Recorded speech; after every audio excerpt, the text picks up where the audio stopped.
This car has turned upside down in the middle of the forest. Outside the car, we see a bear wearing a suit trying to do something. After a while, the man who was inside the car woke up in a room. His head is still hurting as he tries to remember what happened to him. He remembered that while he was driving a car, an animal suddenly jumped out in front. Right then, he started calling out for a person named Chica. He remembers that Chica was sitting in the passenger seat. At that moment, a pig entered the room.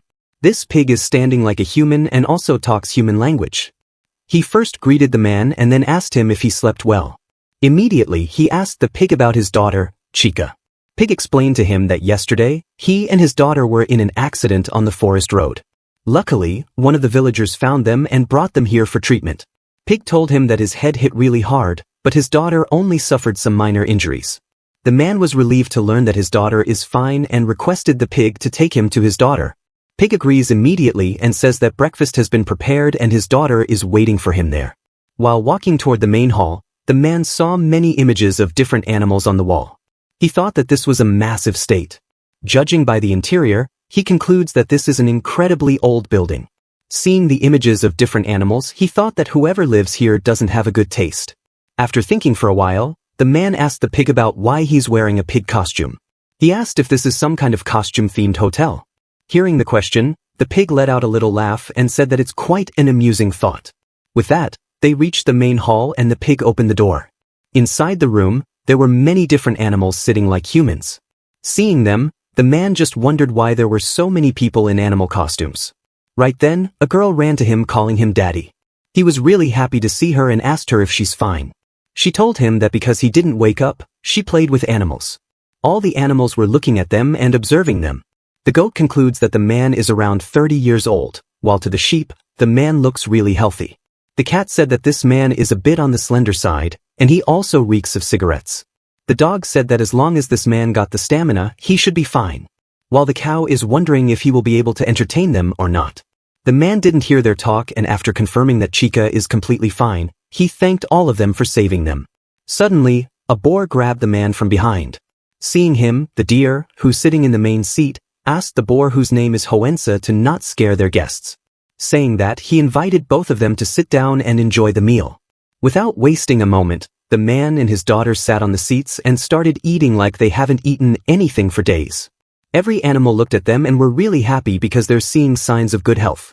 After eating the fill, the man asked them about the way to get to the nearest hospital because he wants to get his daughter checked to confirm if she's completely fine. Immediately, the room turned dark. The man got startled and wondered if he said something wrong.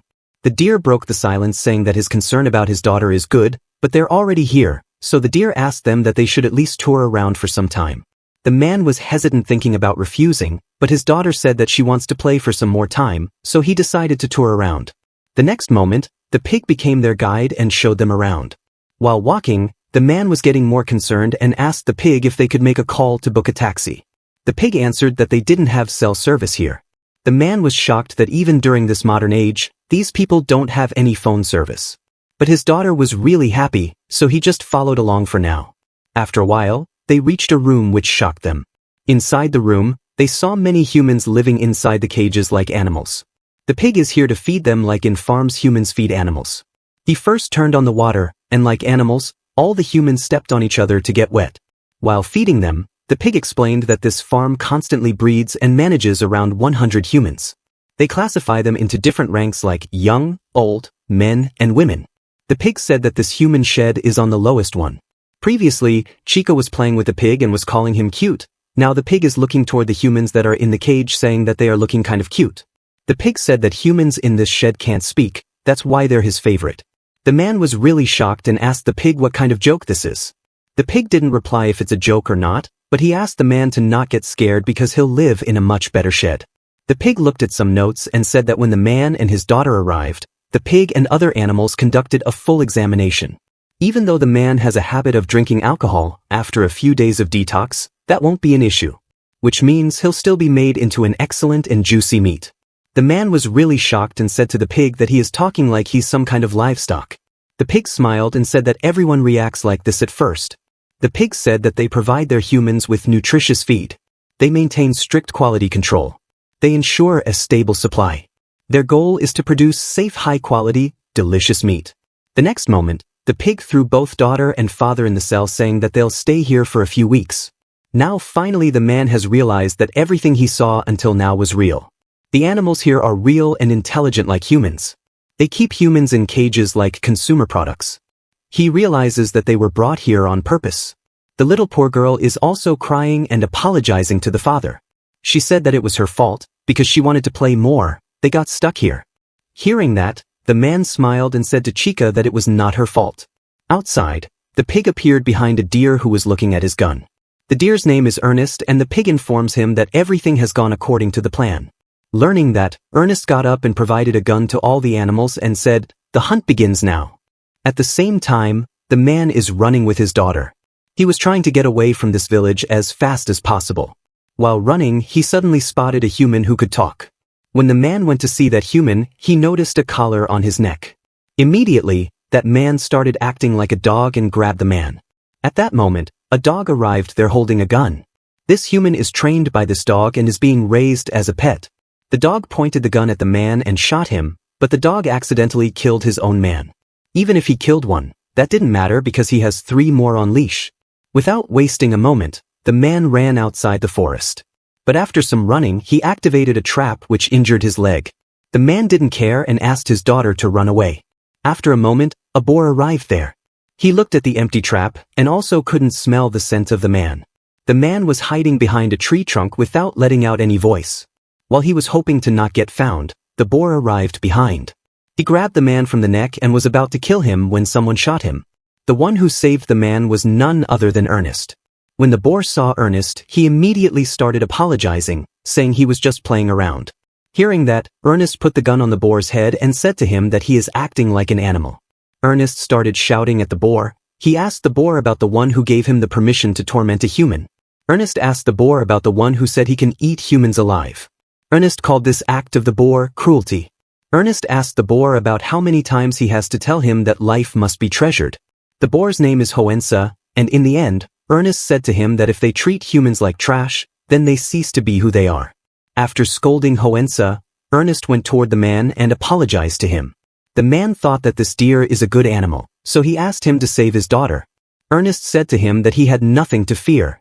At that moment, a bear brought back Chica, who was unconscious. When the man saw the scene, he was really shocked and scared, unable to say anything. After a while, we see the food is getting prepared. Juicy meat is getting cooked, dishes are being placed on the table. After a while, most of the animals arrived at the main hall to enjoy the food. When Ernest said to the man that he has nothing to fear, Ernest meant that his life will not be wasted in the slightest. He will become their flesh and blood, and live on within them. The food is ready, and the first dish we see is a man's head surrounded by meat and different fruits. All the animals started enjoying the food without wasting a moment. While they were eating, the pig came to Ernest and said to him that 3 humans had arrived. Ernest smiled and ordered the pig to welcome them warmly. With that, they started enjoying the meat again. Outside, a badger and a lynx were pushing a carriage. Badger was saying to lynx that working outside feels really great. Lynx also agrees, saying that this work is better than cleaning the human sheds. Suddenly, Lynx felt the carriage get heavier and asked the badger, whose name Doug, if he was pulling the weight or not. It turns out that Doug left the carriage and is playing with flowers. Lynx immediately called Doug to do his work. Hearing the call, Doug reminds the lynx that they don't get to work outside often, so they should enjoy it. Lynx, whose name is Nero, said that he just want to get this over with. With that, they continued their work again. Inside the carriage, there are many humans looking scared. Doug said to Nero that human hunting is a noble tradition, a sport for the elite. Doug said that hunting humans is his dream job, which he wanted to take part in one day. At that moment, Nero noticed that a human was trying to break the lock. He immediately went toward her to stop her. When she saw Nero, she asked him to help her and let her get out of here. Before Nero could say anything, Doug arrived there, and hit the girl with the stick, because of which she immediately backed out. Right then, Doug noticed smoke coming out from the village. Doug realized that it's a signal and set all the humans free. They let them free to hunt them down. After a while, each human got caught by a different animal and got killed in many different and gruesome ways. After all the humans died, Doug and Nero took care of the bodies. Then, they both went to a bar where we saw many human heads decorated on the wall. Many different animals are sitting in the bar, drinking and enjoying themselves like humans do. Some minutes later, Doug and Nero's order arrived. They had human leg, sautéed to perfection. Doug was really enjoying the food, but Nero was thinking something else. He thought that lately, for some reason, eating humans feels wrong to him. Noticing that Nero isn't eating anything, Doug asked if something's the matter. Now, Nero has no choice but to eat the human meat even if he doesn't like it. After eating just a little, Nero has to go to the toilet and throw up everything. While walking home, Doug talked to Nero, calling him lucky because tomorrow the kids from District 6 are coming for their tours, and Nero is in charge of them. The next day, we see that many little animals are standing outside a cell looking at the humans. Like humans go to a farm and enjoy seeing animals inside the cage, animals here enjoy seeing humans inside the cage.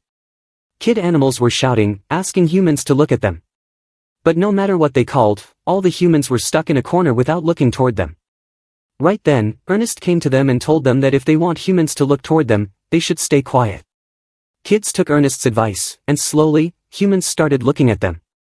At that moment, Nero also arrived there as he's the in charge of the tour. Nero accompanied the kids and showed them different cages.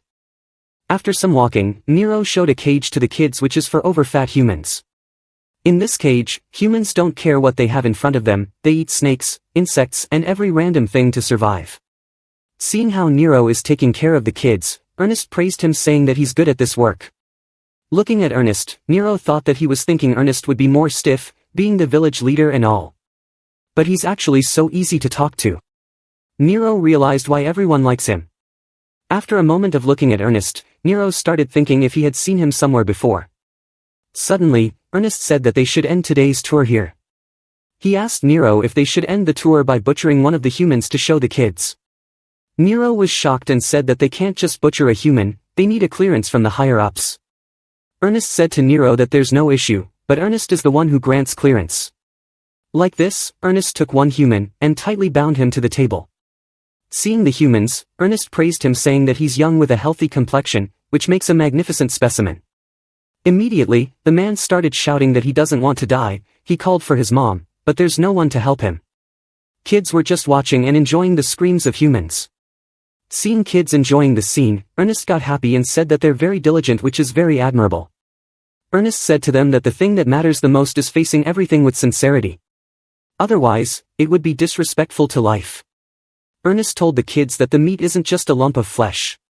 Every single day, someone takes a knife in their hands and faces morality head-on. That's what it truly means to eat life, to eat humans. Hearing that, a little goat asked Ernest if it's really okay for them to eat humans if that's the case. Ernest answered with a smile and asked them to remember one thing. He asked them to never forget respect and gratitude. To be eaten and to be enjoyed, that is the greatest happiness for humans. Kids got even more happy thinking that humans are the happiest when they're eaten. With that, Ernest took the knife and slowly started butchering the man. Seeing the scene, Nero, who was also standing right there, remembered something. He remembered a sentence, "Your life will not be wasted in the slightest." He remembered the time when Chica's dad was getting hunted by different animals. He also remembers when a bear brought unconscious Chica in front of him. Nero fell to the ground realizing that he got eaten by these animals once. He finally remembers that he was once a human. This is Chica's father. After remembering everything, Nero jumped to attack when a little bear appeared in front of him asking him if he wanted some meat. Immediately, Nero stopped his action. Bear told him that Ernest cut up some meat for them. He also told Nero that it's fresh so they can eat it. After a while, all the kids said thanks to Nero for guiding them around and prepared to leave. Ernest also said thanks to Nero and said to him that if anything comes they'll call him again. On the other hand, Doug was in his house and was about to start eating the meat when someone knocked on the door. Doug went to check and saw Nero.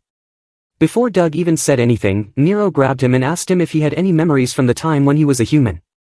Sometime later, Nero has told everything to Doug, like how Nero used to be a human and after getting eaten, he became an animal like them. Nero knows that Doug will not easily believe him. And as he expected, Doug thought that Nero was just making up a story and praised him for coming up with this idea. When Nero said that he's telling the truth and asked Doug to believe in him, Doug turned serious. He said how he's supposed to believe in him and told Nero that humans are just meat. According to Doug, animals are children of God. There's no way they could ever be human. Doug believes that Nero is just exhausted, so he asks to rest here for a while and eat some meat. But the next moment, Nero disappeared from his house. Nero was walking outside alone thinking about his identity. He wonders why he's the only one who remembers the past. He thinks that Chica is already and wonders if she also ended up like him. While walking, Nero started doubting if he was really a human. He asked how he ended up in this animal body if he was a human before. He is confused and wonders if something like this is possible. He questioned what he's supposed to do now. After a moment of walking, he saw a donkey enjoying himself with a human female. Without wasting a moment, Nero ran away and stumbled upon a raccoon. This raccoon was grilling a human, and when Nero saw that, he ran away while throwing up from time to time. Next, he saw a dog walking on the road with her pet human. In the end, Nero wasn't able to endure it. He started crying, saying that he wants to see Chica. On the ground, Nero wonders if Chica is somewhere out there trapped in an animal's body like him, or is she already dead? Nero has many questions, like why he's the only one with his human memories. He wonders where this place is. Why are these animals like this? What is he here for? Slowly, he started remembering the old times he spent with Chica. He remembers the time when Chica was crying seeing a weak butterfly being stuck in spider net. Her father told her that this is how nature works, so they can't do anything. Hearing that, Chica asked her dad if she'll also get eaten because she's also weak. Her dad answered no and promised her that if any bad guy tried to hurt her, he'd beat them up. After a while, Nero started going back on the road. While walking, he saw the same donkey who was enjoying himself with a human girl a minute ago. When the donkey saw Nero, he asked him if he also wanted to enjoy. Nero didn't say anything and just looked at him with a straight face. Donkey took it as a yes and led the way. The girl was laying on the table showing no movement even after the donkey pressed a burning cigarette on her. When the donkey saw that his pet wasn't moving, he started beating her, saying that he spent so much money on her, and now she's already broken. Seeing the scene, Nero thought that these creatures are neither animals nor humans. He also put himself in the same category. After beating the girl for a while, the donkey said to Nero that he should come back next time because his pet isn't working properly for now. Nero answered with 2 words, "Thank you." Donkey was shocked and asked what he did to get a thanks. Nero told him that he finally understands why he's alive. Immediately after saying that, Nero jumped and bit the donkey's neck. Then, Nero used his full force and bit out the flesh of the donkey. Next, he uses his hands and tears apart the donkey's face. While doing that, he thought that he was reborn for a single reason, and that is to wipe out the last one of these creatures. The next day, an animal named Gran was knocking on someone's door but was getting no answer. Doug, who was just moving by, saw that and asked Gran if something's wrong. Gran answered that no matter how he knocked the door, no one answered. The person inside told Gran that he'll go fishing with him tomorrow, but now that person isn't coming out. Doug assumes that the person inside has most likely passed from drinking too much. Hearing that, Gran left the house because there's nothing he can do now. Inside the house, we see Nero, who has just finished eating his meal. And the thing he ate wasn't a human, but the donkey he hunted last night. After some days, many animals gathered in a hall because many animals are dying in the village. From the continuous deaths, they notice that the animals that are dying are all from the privileged class. First, they assume that the killer is most likely one of the working class. But they refuse to believe it because they're not humans, they don't kill each other. So, they assume that the killer is most likely a human livestock. The killer could be one of the pets or a human servant. But some still refuse because they believe that humans aren't strong enough to hunt them down.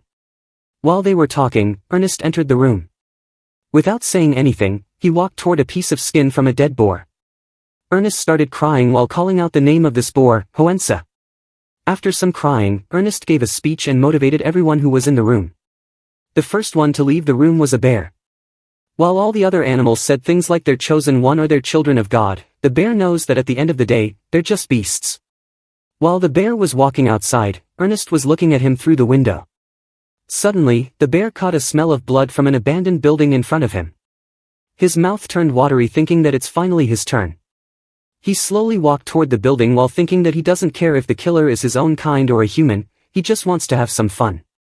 When he entered the building, we saw that Nero was hiding on the roof. Immediately after the bear entered, Nero jumped down and thrust a knife in his nose.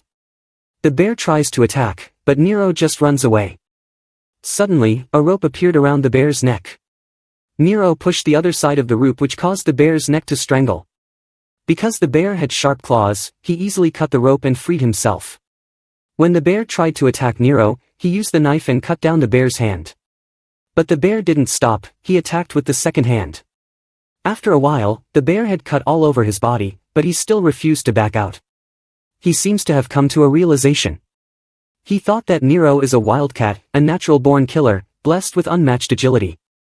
More than that, the bear isn't only feeling bloodlust, he is also feeling thirst for vengeance coming from Nero. With that, Nero had cut down the bear into like a million pieces, and in his mind, he was asking Chica to wait a little longer. The next day, animals found the dead bear in thousands of pieces. Ernest cut the bear's head and took out the brain. One animal questioned why Ernest always took the brains out. Another animal answered that he keeps them on display in his private estate so he won't forget his fallen comrade. For this, all the animals admire Ernest. After taking out the brain, Ernest looked at the bear getting buried and said, "Let's go home, ugly. Back to our warm, welcoming home." In the house, Ernest was sitting in front of his collection of brains. Ernest remembers how the bear and he were both young and knew each other since the day this village was found. In those days, they were both young and reckless, always picking fights. In the end, Ernest reveals that the bear was the only one who knew the secret. The secret of what they truly are and why they were born. At that moment, the head of a pig rolled into the Ernest room. Nero entered the room and said to Ernest that he's the last one from that dinner table. He pointed the gun at Ernest's head and said, "Die just as mercilessly and you killed me and my daughter." With that, Nero shot the gun and killed Ernest. After killing Ernest, Nero was about to kill himself when Ernest entered the room. Nero was really shocked thinking that he just killed him. Before Nero even asked him, Ernest answered that the one he killed was just a doll that he created. A lifeless hunk of flesh with no soul. Ernest called it a failed experiment. Ernest said that biological research is a hobby of his. He said that he curiously knows no bounds. Ernest called it magnificent that Nero regained his memories. Ernest said that it is an unexpected discovery that both Nero's mind and body are perfectly stable. Ernest also said that there were few sacrifices, but that doesn't matter now. At that moment, Nero was about to run toward Ernest to kill when Ernest brought Chica in the room. Nero was really shocked and couldn't believe that Chica is still alive and fine. Nero was really happy seeing his daughter alive. He slowly walked forward saying that she's grown so much. He wondered how many years passed, and asked her if she's doing well. Then, Nero told her that he's her daddy. At that moment, Chica talked but not in a human language, but she just said meow. Ernest reveals that Chica is an adorable and prized pet of his. He said that she was meant to be prey from one of his hunts, but she was just too cute to eat. So, he treated her wounds and kept her. Ernest admits that Chica never warmed up to him easily. Taming her was quite the challenge for him. Nero was confused, wondering what Ernest was saying. He said that Chick is his daughter. Ernest continues, he can't believe that the father from that hunt was Nero. He said that life has a funny way of bringing things full circle. Suddenly, when Nero ran toward Chica while her that she's his daughter, Chica started licking Ernest's face like a cute animal. At that moment, Nero stopped on his way and said that if he hadn't brought her here, if he had realized sooner, if only he had protected her back then. He says sorry to Chica and tells her that as long as she's alive, that's enough for him. He doesn't want more. As long as she can smile, as long as she can be a happy human. Saying that, he ran toward Ernest to beat him up. He announces that he'll beat up every single creature who destroyed their life. As he was running, saying all that, Chica suddenly remembered a scene of her living with her daddy and called Nero her dad. Because of that, Nero lost his concentration for a moment, which gave Ernest the chance to attack. Ernest's horn pierced Nero's stomach, but he still didn't stop. He's happy that Chica remembered him and started attacking Ernest.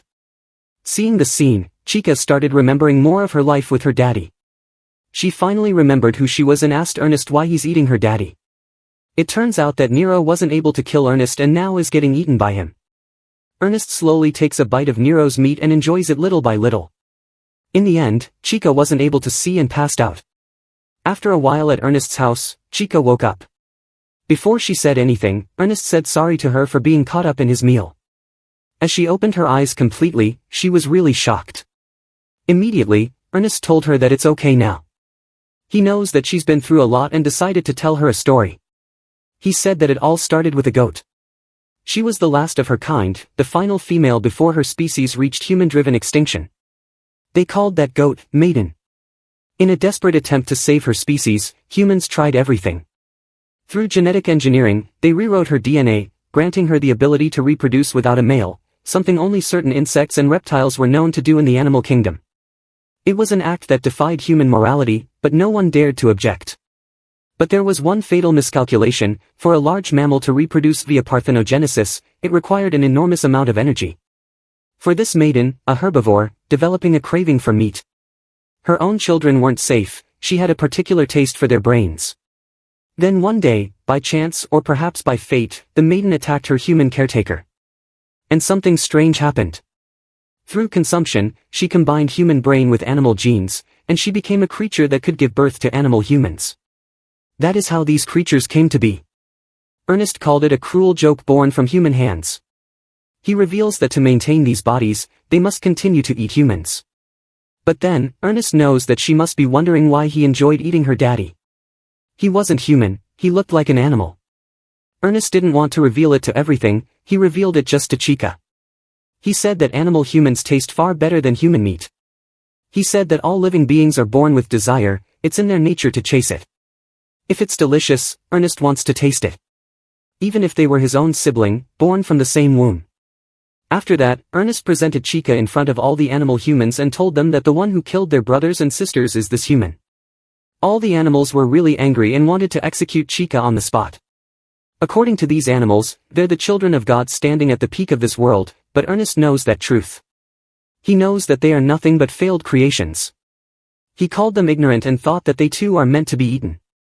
The next moment, Ernest was walking in the Ernest area while holding Chica. As he walked, he continued saying that humans and animals alike are his nourishment.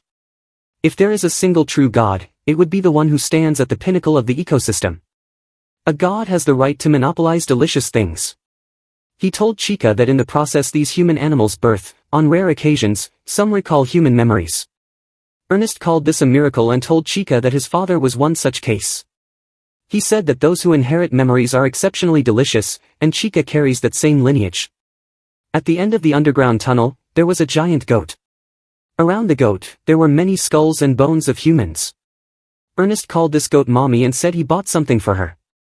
Then, he gave Chica to the goat, and she started eating her. While she was eating Chica, Ernest's mouth was watery and he just wondered what Chica will taste like after she's reborn. He has to wait 10 months and 10 days. After that time, a goat was born. Ernest named this goat Chica and asked if she remembered her time as a human. As she didn't respond, he said that there's no rush.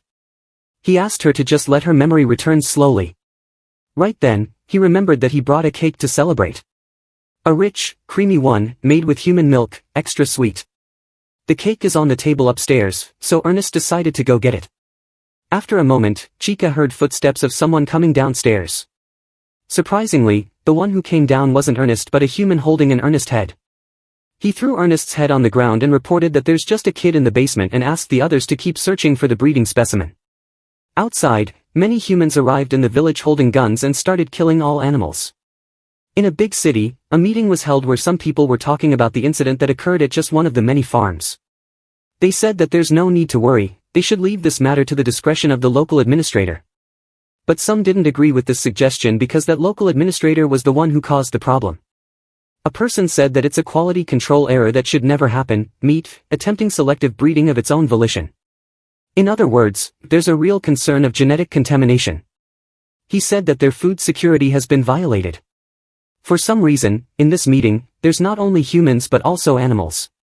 They are sitting together like they are one, not like the animals in the town we see earlier. They said that if they ignore this minor issue, ripples will inevitably form. Even a small-scale farm plays the role of a blood vessel in the body. If it rots, that decay will eventually reach the organs.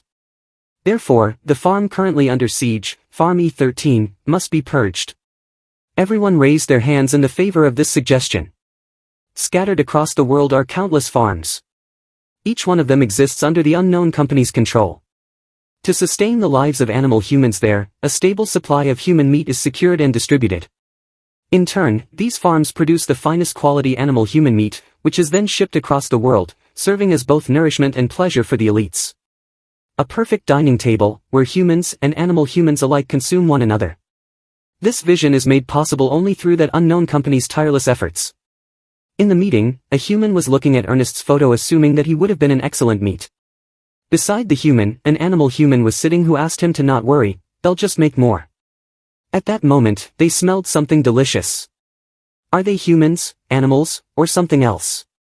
No. The strong devour the flesh of the weak. That is the only law of this world. At the village, humans were killing all the animals without mercy. But they were sparing the elders and kids. They loaded all survivors in the trucks and announced that whoever resisted them would die. They also announced that they're going to transport all the survivors to another farm. In the truck, Chica was sitting. Her stomach let out a growl and she said with a smile, "I'm hungry." At the farms partnered with Ann Pasieta, not only are safety and security guaranteed, but also the feed, living conditions, and levels of stress are carefully considered. By establishing strict quality standards for each livestock barn, they are able to produce exceptionally ideal and supreme quality anthro meat.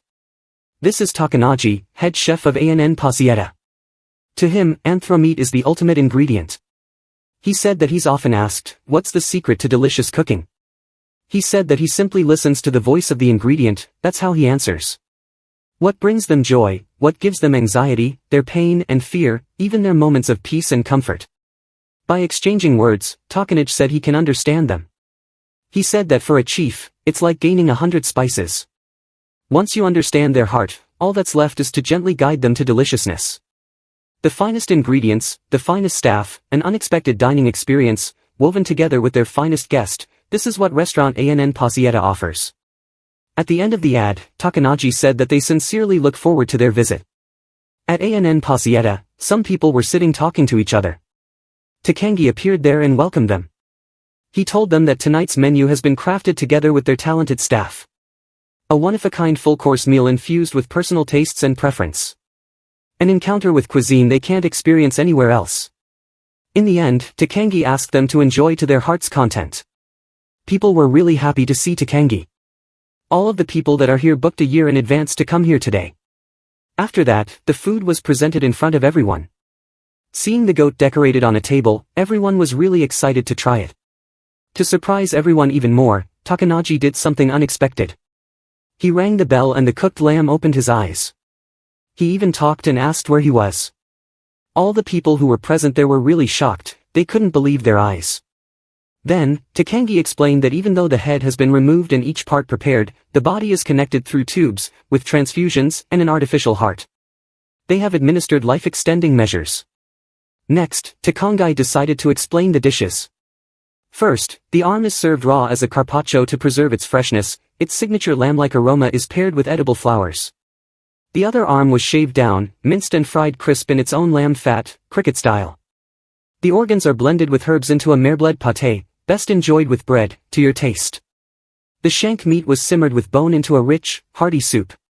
Prosciutto made from rib meat is wrapped around a bone-in thigh, a luxurious saltimbocca. As humans were eating the food, the lamb was really confused. At that moment, a man came in front of the lamb's head and asked him to tell them his story. The girl also talked, saying to the lamb that his meat is absolutely delicious, which made her curious about her story. She wants to learn about the wonderful farmer who raised him. As they were talking and asking the lamb his story, the lamb started crying. Right then, Takangi injected something into the lamb's heart. Takanaji is pouring alcohol directly into the lamb's heart, which made him feel really good. He asked the lamb if he's feeling good. Lamb just smiled like he's drunk and said thank you to Takanaji. Right then, Takanaji cut the lamb's tongue and blood started pouring out like a fountain. Everyone enjoyed the scene and the food, and after some time, all the humans left the hotel. Late at night, Takanaji was standing in the kitchen when an animal human walked in.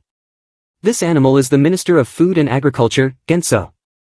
Genso reveals that he watched everything from behind the scenes and praised Takanaji for his work. Then, Genso asked him if he's always alone after the staff leaves. Takanaji answered yes and said that it's habit of his. He replayed the day's dishes in his head and savored them mentally. Hearing that, Genso calls him an amazing chef and says that for the next dinner gathering, there's a rare special request. Genso said that the guest of honor has an extremely refined palate, they don't care for farm-raised or cultivated stock. In other words, a wild cough and natural human is what that guest desires. Inside the car, Takanaji was sitting with his son. His son asked Takanaji if Takanaji could make it to his next game. Takanaji answered yes and said he'll surely be there to see him play. Some time earlier, when Takangai heard from Genso that the guests needed a wild human, Takanaji got worried. He said that he only deals with anthro-humans, not naturally raised on. Right then, Genso reveals that a high-ranking official wants a personal chef, so if Takanaji was able to satisfy that guest, Takanaji will reach new heights. When Takanaji remembered all that, while sitting in the car and talking to his son, he thought that he's waiting for this day to come someday. The highest-ranking chef can reach. He thought that for his son and family, he seized this opportunity. After some days, all the chefs who worked with Takanaji were gathered at the same place. As they were talking that they are lucky to work with a person like Takanaji, they smelled something weird. They wondered if it's a gas leakage and decided to check the kitchen. But when they tried to open the door and go out, they realized that it's locked. Outside the room, someone was standing with a cylinder that had a pipe attached to it which was going inside the room. Even after hearing screams from the inside, the person didn't open the door. After a while, all the guests' animal humans arrived at the hotel to test the food. Takanaji welcomed them and then presented a very decorated dish. It had human heads all over, and also legs at different places. It is a luxurious cake made out of humans. Takanaji bowed down, telling them all the humans that he used in the dish were wild caught and asked them to savor them. At that moment, a cat pointed at the top of the cake. He asked Takanaji what it was. Takanaji explained with a smile that it is quite literally the human soul. Or perhaps, the essence of the mind. He said that he carefully extracted all 13 brains and blended them into a special bouillon sauce, simmered overnight. A single spoonful, infused with the depth of their complex inner words. He asked to enjoy it alongside the human's flesh and blood. As they started eating, Takanaji said thanks to his staff. He said that at the peak of his dream, he was able to adorn it with the flowers that are all of them. He thought that his path as a chef has truly reached its pinnacle here. But from here, he said that he will go even further beyond. While he was thinking that, he noticed a world who wasn't enjoying the food as much as the others. He went toward him and asked him if he's dissatisfied with something. This wolf's name is Sawtooth, the main guest. Sawtooth said that he wanted Takanaji to throw in everything he had. But this food just feels like a dinner party where the main course ran away. Hearing that, Takanaji got a little angry but still maintained his respect as he said, "This represents my entire career and life. The result of years of effort shared with my cherished comrades. This full-course meal is truly everything he's poured himself into." He asked Sawtooth about what more he could possibly be asking for. Right then, Sawtooth rang a bell. As he did that, Genso entered the room with Takanaji's son. Immediately, Takanaji shouted, asking them to spare his son. He begged them, but they didn't listen. Sawtooth asked him to shut up. Because of his shouting, Sawtooth can't hear the ingredients' voices. With that, the animals jumped on Takanaji's son and started eating him. The boy was shouting with pain as he got eaten alive in front of his own dad. Seeing the scene, Takanaji said that he'll kill every single one of them. Right then, Genso appeared behind Takanaji and said, "You were a good chief, but that's all you ever were." As he said that, Takanaji let out a loud shout that could be heard from outside of the hotel. At night, Genso and Sawtooth were standing alongside. Genso was getting a headache because replacing a chef ended in failure. He's worried, wondering how they are supposed to explain this to the higher-ups. Hearing that, Sawtooth said no, there can be no compromise in their pursuit of culinary excellence. Sawtooth opened his watery mouth and said, "Surely that person will understand.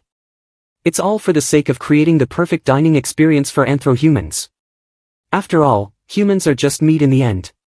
At an unknown place, a kid otter was sitting surrounded by toys. A wolf came into his room and told him that his shipment had been confirmed. After that, Otter was walking on the street with the wolf while other animals were congratulating him, asking him to not forget about them. The otter also said thank you for everything to the wolf. He said that he never imagined the day would come when he'd be shipped out with pride. He said thanks to the wolf and everyone who lived with him. They walked into a warehouse as the otter was saying that there's nothing that makes him happier to become someone's delicious meal. After some walking, they reached a no-entry place and asked the otter to get in. Otter was about to say something when the human that was with the wolf kicked him in. Because of that, the otter fell inside and got grinded. Meat that never flattens up, low quality through and through. The wolf wondered how many they went through this month. Here, from the moment they're born, they condition the meat to recognize itself as food. So it grows stress-free, rich in sweetness and umami, a perfect finish. Even if it's been well-trained, any meat that doesn't reach a high grade is immediately culled. Through efforts like these, each farm produces uniquely flavorful human meat, full of local character, and thus, Anthro-Human is brought to life.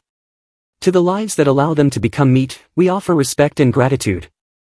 In a different place, many animals were eating their food and giving respect to it before eating. At that moment, a dog noticed that the animal human beside him didn't properly thank the food. So he asked that animal to eat with better manners. This animal is none other than the goat, Chica. After hearing the dog, Chica just looked at him without saying a word, which caused the dog to get angry. The dog told her that if she wants to become good meat, she needs to have a heart full of gratitude. The dog mentions to her that if she keeps acting like this, the authorities will dispose of her soon. The dog also mentions that he himself will never get disposed of, because he exercises daily and stays fit. At that moment, the animal that was sitting at the other side of the table noticed something on the dog's face and asked him, "What's that?" It turns out that for some reason, the dog is bleeding from his mouth and nose. Everyone got shocked and scared seeing the dog coughing blood. They started panicking, thinking the dog had got some kind of dangerous disease. Before the panic escalated, an announcement happened, asking them to not panic because they have already sent a team to clean up the mess. The table where the dog was eating the food, even though he died, Chica didn't even flinch seeing that and kept on eating her food. A human and an animal were sitting in a controller room. Seeing the death of the dog, he called it a waste. Meanwhile, the animals have been transported to a safe place. As the animals were wondering why they're here, a person came in front of them and announced that they had an infection case in the building this morning. Fortunately, only one individual showed symptoms. As every animal knows, food safety is the top priority at this facility. So, that person announced that everyone who was eating at the cafeteria will be disposed of. In the end, he thanked all the animals for their cooperation. Before the animals could react, the hole, in which animals were standing, got filled with soil and all the animals died, buried alive. At the same time, an animal and a human went to the basement. There, they have stored the kids who were meant to be disposed of today with other animals. They have stored these kids here not to free them, but to butcher them. They will do it secretly to get some good meat for themselves. With that, the animal picked up the axe and asked all the kids to push forward their neck. Surprisingly, the kids didn't question and did just as the oxen said. Then, the oxen used the axe and cut down the head of one of the animals. He threw that head toward the human and asked him to take care of it. With that, he moved forward and butchered all the kids one by one. During the process, not even a single kid showed fear in their eyes. In the end, Oxen pushed down his axe and cut down Chica's head. But the next moment, Chica was well and alive. She thought that she just had a dream. Then, she wore her clothes and left the room wondering where did the dream end and reality begin. After Chica leaves, we see that both the oxen and the human who killed Chica are dead. Chica left the facility saying she's hungry. In a mountain, there was two humans walking. They got lost, so they're trying to find their way back at this moment. After some walking, the man found a place that he recognized. As he was thinking that he found a way back home, he saw a child standing in front of him. The child guessed that they both got lost, so he invited them to his house. The man got really happy thinking that the kid lives here. He told the woman with him that they're saved. But they didn't know that the kid was holding a knife in his other hand. At the same time, Chica was trying to hunt for food in a mountain. She tried to catch a rabbit, but it ran away. Then, because she didn't found any meat to eat, she started eating grass. Suddenly, she heard a voice and went to check where it came from. When she reached the place, she saw an injured wolf. To end the wolf's suffering, Chica picked up a rock to kill it, and asked it if she could eat it after it died. Seeing Chica holding a rock, the wolf just sat down with a scared look on its face. As it showed a scared reaction, Chica threw away the rock and sat down in front of the wolf, waiting for it to die. After a while, the wolf died and Chica went toward it to eat it. Look at this scene, a goat eating a wolf. Even after eating the whole wolf, Chica was still hungry. She walked in the mountain in order to find food, but found a house. She ran toward the house thinking she's get food, but as she got closer, a trap was activated which tied Chica to the rope. Because of that, the person who lives in the house came out to check. The cow came out of the house and smiled after seeing Chica. He freed Chica from the trap and then invited her to his house. Then, he also offered her a lot of food to eat. While she was eating, the cow apologized to her for scaring her with the trap. He said that people occasionally wander into this area by mistake. Saying that, he asked her about where she came from. Then, the cow mentions that this mountain is a dangerous place for a kid like her. Chica answered that she came here from a place where lots of animals live. Hearing that, the cow immediately realized that she came from the farm. Suddenly, the cow hugged Chica, realizing that she went through a lot on the farm. The cow told her that she's safe now. He said that he'll take care of her now. As the cow was talking to Chica, the same kid who we saw earlier was spying on them from the window. After a moment, the boy left the place and reached a warehouse where the man that we saw earlier was trapped. The kid came in front of him, and for some reason, removed his clothes. The man saw him and immediately asked him where his wife was. The kid didn't say anything and just held the knife in his hand. The next moment, the boy was holding a big chunk of meat. He went in the basement and appeared in front of a cell holding the meat and said, "Mom, it's dinner time." Meanwhile, after eating the food, Chica fell asleep. The cow picked her up and lay her down in the bed. Before leaving, he said, "At least tonight, rest easy." The cow said to Chica that she can live here forever, there's plenty of food. While walking, the cow said that today is a nice night. On nights like this, he just feels like drinking. Saying that, he opened the door of the room. Inside the room, there was a horrifying scene. Tens of women were tied to the roof with their breasts in front. The cow didn't waste a moment and started drinking the woman's milk straight from the source.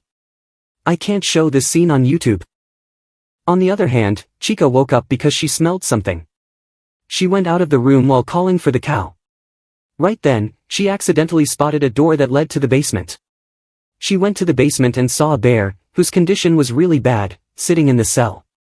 Chica moved forward her hand to touch the bear, but the bear cut her arm in an instant. After eating Chica's arm, the bear grabbed Chica's other arm and took her inside the cage. Immediately, the bear ate Chica. In the morning, the cow knocked on Chica's door to wake her up. But when he entered the room, the Chica wasn't there. The cow suspected that this boy, who butchered those humans and fed them to bear, is the one who took away Chica. The boy called this cow his dad and swore that he didn't do anything, but the cow didn't listen. He refuses to believe that Chica left the house on her own. The cow assumed that this boy is the one who hid Chica and asked him to give her back. After some beating, the boy just said, "My mother." The next moment, the cow was standing in front of the cage where that bear is living. Seeing the blood on the ground, he realized that she ate Chica. This bear's name is Ophelia. Suddenly, the cow sat on his knees saying, "This is too cruel." He said that he thought he finally found her again after so long. He said that that's not human milk, but anthro-humans. He said that Chica was supposed to be his milk, but now she's gone. The cow shouted once and then licked the blood of Chica that's on the ground. The cow decided to forget about Chica and suggested that they should just eat him. The boy was really shocked after hearing that and asked the cow what he's saying. The cow decided to tell him the truth now. He looked toward the boy and said, "The key to making human children taste sweet and tender is love." Also, the cow reveals that he's not this boy's father. When Murph was just a little kid, the cow brought him to the house. He introduced Murph to his new siblings and his new mother. Ophelia was still in the cage. When she saw Murph, she ran to attack him, but the cage stopped her. Murph gets a little scared, so the cow explains to him that this is just his mother's love. His mother loves him so much that she wants to eat him. Ophelia was originally just a slave meant to produce milk. But when they stopped feeding her human meat, she rotted away and broke down as an anthro-human. Ophelia was always starving for human flesh, just like the human child was starving for love. So the cow used that. The cow explained that when humans grow up receiving love, their meat becomes much sweeter, just like well-aged milk.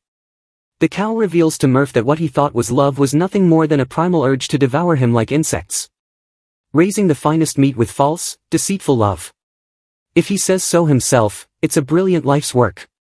Hearing that, Murph realized what happened to his other brothers who were said to have gone to the town.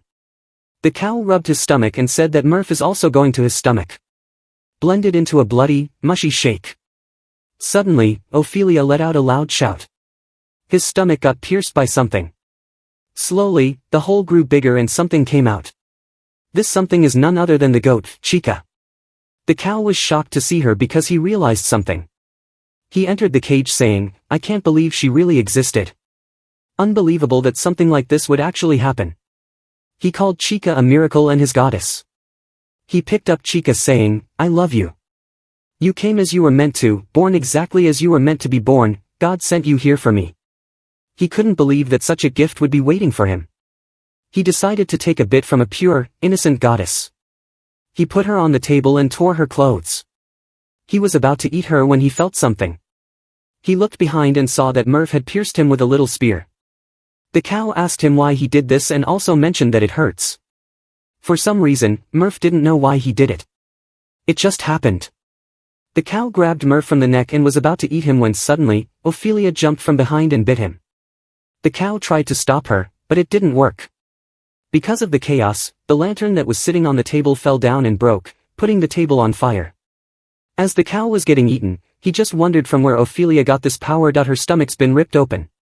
She's supposed to be dead already. He wondered if this happened because she ate Chica. At that moment, Ophelia started eating the cow slowly. The cow begged for her to stop, but she didn't listen and kept on eating him. After completely eating the cow, Ophelia used her last bit of strength to move toward Murph, but before she could touch him, she died. Now, because the lantern fell and put the table on fire, the fire grew and slowly put the whole house on fire as all these events happened. All the human girls who were trapped in the house died and the house also got burned to the ground. Outside the house, Chica and Murph were standing. Murph asked Chica why she saved him. Chica answered that if Murph got burnt to the crisp, he wouldn't taste good. Murph heard that and asked her if she wanted to eat him. Chica smiled and said, "Yeah." As they were talking, we see that Chica's one arm, that got really burned, is healing at a really fast speed. At some unknown place, a chimpanzee was playing golf. After he hit the shot, some humans behind him praised him. The chimpanzee suggested that they should walk while talking. A man walked beside him, showing him the reports of farms across the regions.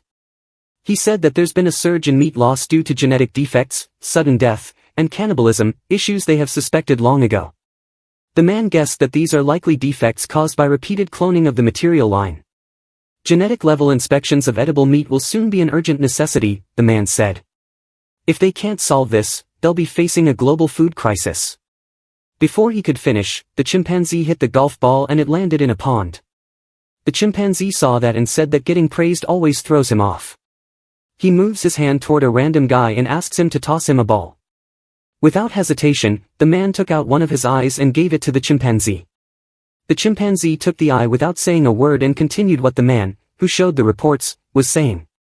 The chimpanzee said to not cause a global food crisis, they have to accelerate development immediately. The redevelopment of regenerative bodies. At the same time in a random lab, some doctors were walking around. A doctor was standing in front of a big tube and inside that tube was the head of Ernest. On the other hand, the Murph was crying, seeing his so-called mom dying in front of him. Right then, he woke up from his sleep and saw Chica licking all over him. When Murph got up, he asked her what she was doing. She answered that she was watching while he was sleeping. Then, Murph asked her the reason. Before Chica could answer, Murph got angry because he remembered that Chica was licking him. When he asked her if she licked him, she played dumb like she did nothing.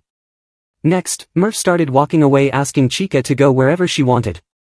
As Murph kept walking, he saw that Chica was following. He didn't care at first, thinking she'll go away after a while. But because that didn't happen, Murph got angry at her and asked her how long she's going to follow him. Murph shouted, accusing Chica of killing his mom and also his dad. He said that if she hadn't shown up, he could have been happy. As he said he doesn't want to see her face anymore, he plucked out a stick tree branch. He decided to kill her right here and eat her. He asked her to not make any complaints because it's payback for what she did to his mom.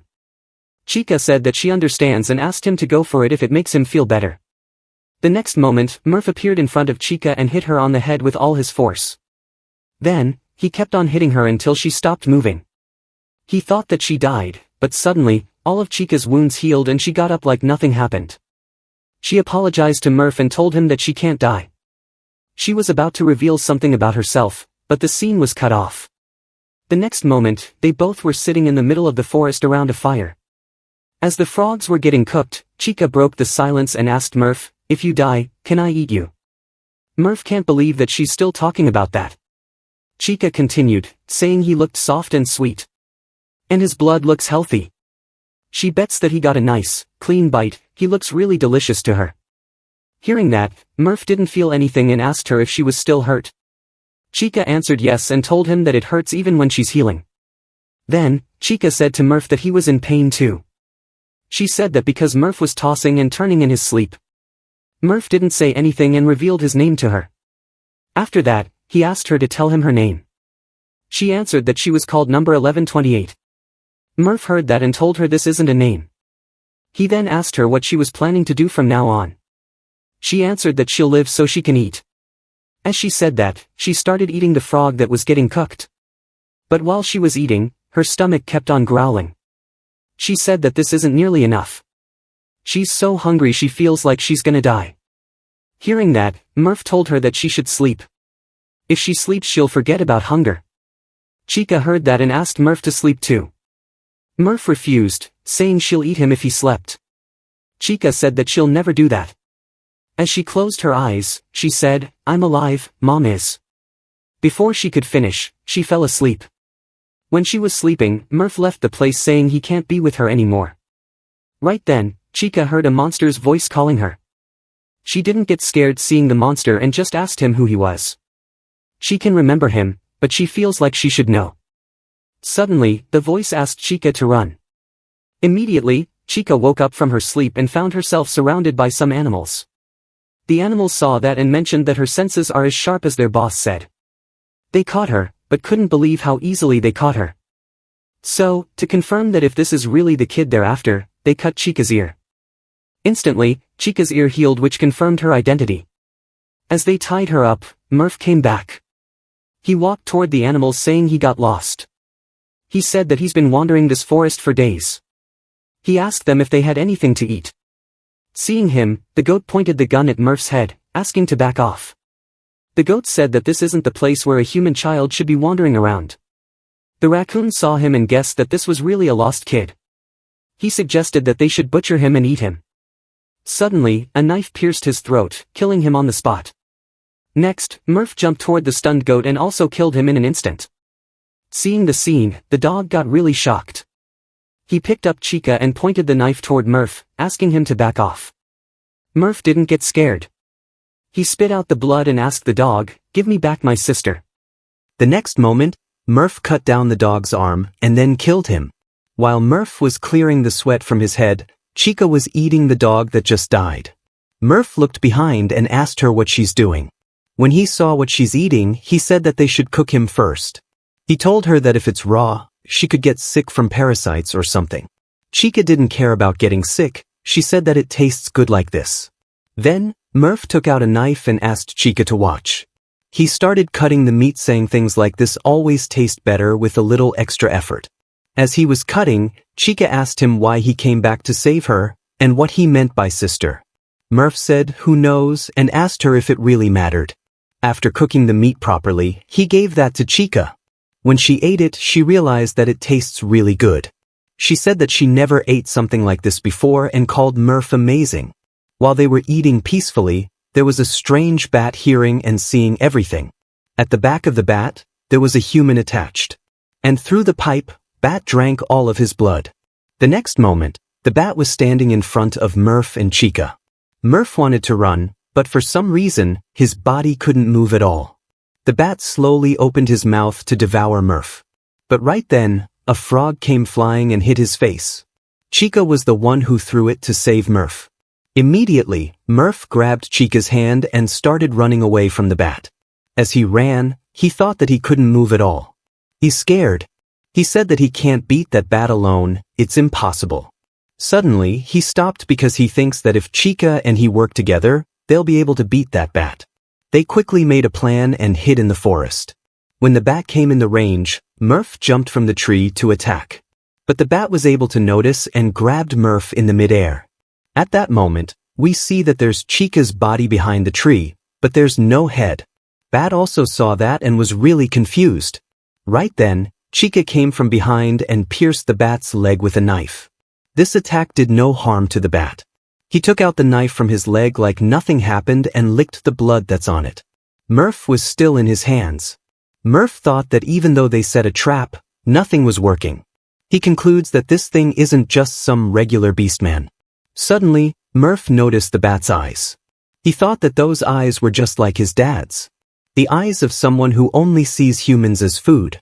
After licking some blood, the bat finally attacked Murph. He started sucking his blood. Luckily, the bat heard something and dropped Murph on the ground, leaving him barely alive. At that moment, a big bear appeared there and attacked the bat. The bat endured the heavy attack and used his powers to defeat the bear. His screeching went into the bear's ear, but the bear was able to get through and attacked the bat in the face. Then, he attacked him again and again until he died. Next, he picked him up and smashed his head on the tree. The bear saw the brain of the bat exposed and licked it once before devouring it whole. At the same time, Chica was trying to get away with Murph, but the bear noticed them. He moved toward them and said, "Found more food." The bear didn't kill them immediately. He picked them up and started walking in the forest, saying everyone will eat together. After some walking, he reached a cave. Chica told him that they're not food, but he didn't listen and entered the cave. He dropped them in the cave that had bones of different creatures scattered everywhere. In front of the Chica, some weird animals appeared. One of them moved toward her. It opened its big mouth that was filled with many kinds of insects. Right then, a tongue grabbed Chica's arm. This tongue came out from these goat-looking animals.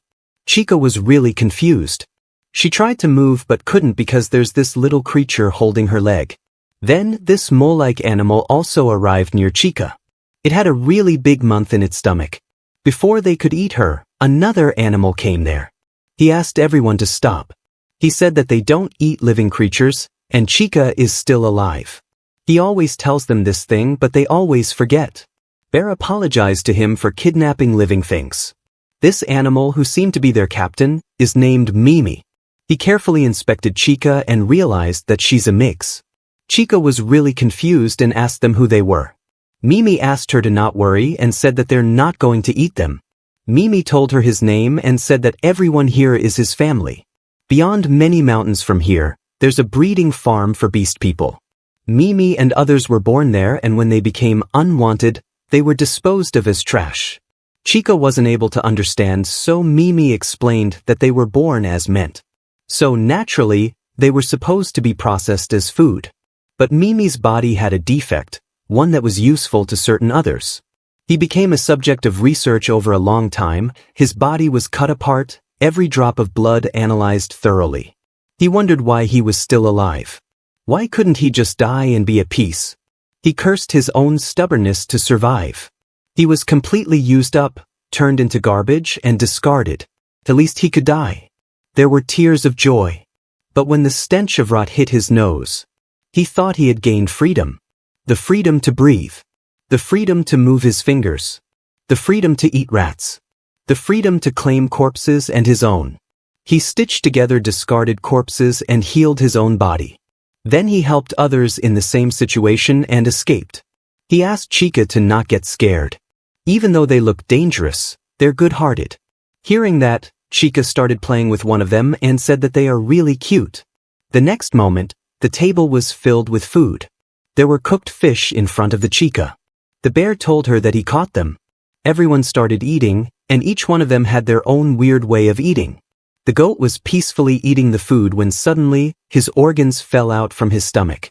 He didn't die, nor did he feel any pain. This little creature named Ketapil is on duty today to put back all of his organs. While Chica was eating, Mimi assumed that she still didn't notice anything. He told her that she's a hybrid. And that's the reason she was abandoned. Mimi pointed at the otter-looking animal named Moss. He told Chica that Moss looks like an otter but has the mouth of a hippo. In other words, a hybrid crossbreed of two or more animals. Normally, beast people are born with traits from just one animal. But due to genetic errors, some rare ones are born with mixed traits from multiple animals. The farm Mimi came from gathered those hybrids and was studying something. He guessed that Chica also ran away. Chica didn't say a word. She kept on eating, so Mimi stopped talking. He said to her that she can eat as much as she likes. After Chica finished eating, Mimi asked her if the food was good. She answered it was really good.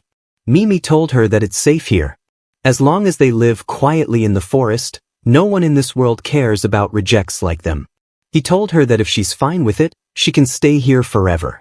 After that, Chica took a piece of meat and welted toward Murph, who still didn't wake up. Chica brought the food near his face and asked him to eat, but he's unable to open his face. Seeing that, Chica cut his own hand and fed him some of her own blood.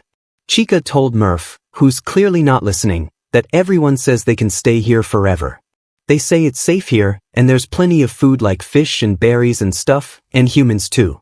She said to him that he should quickly get up and start eating a lot, because skinny him doesn't look tasty at all. Saying that, Chica left the cave.